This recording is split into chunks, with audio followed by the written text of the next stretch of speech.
we're back and we're talking about 9-overs and how they might compare to using a prayer for judgment continued. Our office gets calls all the time from people who have a speeding citation of 14, 15 miles per hour over the limit, and they want to use a prayer for judgment continued. They've read somewhere online that a PJC is the way to go and they want to use it in this instance. Well, let me tell you here today that that is not a good idea. The reason for this is because a prayer for judgment continued is worth its weight in gold. It's like a get out of jail free card, a little gold card like going into Willy Wonka's chocolate factory. And if you burn that gold card on just any run-of-the-mill speeding ticket, you don't have it when a really troublesome citation comes along 2.5 years later where you can only use a prayer for judgment continued. Now, what we're talking about specifically is why would you want to use a 9-over reduction on a speeding charge? And the reason for that is that a 9-over reduction can take a normal speeding charge, something anywhere from, say, 15 miles an hour over the limit down to on up to 20 miles an hour over the limit, and take it down to an infraction level offense where it's not going to cause any insurance rate increase, it's not going to cause the suspension of your license. It's a great outcome.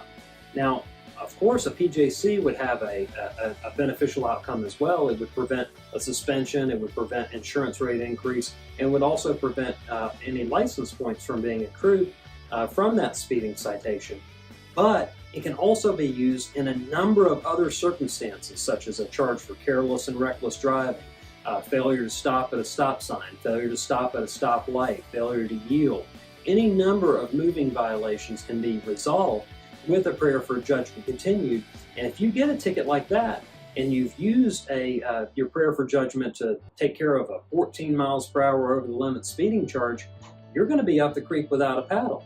And that means that we need to think more proactively about how to handle a traffic citation. We can't just use our golden ticket on every ticket that comes because we only get one every 3 years, and if we've used it, then it won't be there for us when we really need it. And that brings me to a second point, which is that a prayer for judgment continued is looked at by the insurance industry as a much more limited resolution. They only, most insurance companies only allow one prayer for judgment continued to be used per family policy every 3-year period. So that means if you've got 4 or 5 people on your insurance policy, you've got you and your wife and your 2 children and maybe a brother-in-law or something of the nature, then you cannot use a prayer for judgment if Jimmy has used one earlier on a speeding charge of 14 miles an hour over the limit, and you get a ticket for running a stop sign in Wake County. You won't have anything that you can do to take care of that violation.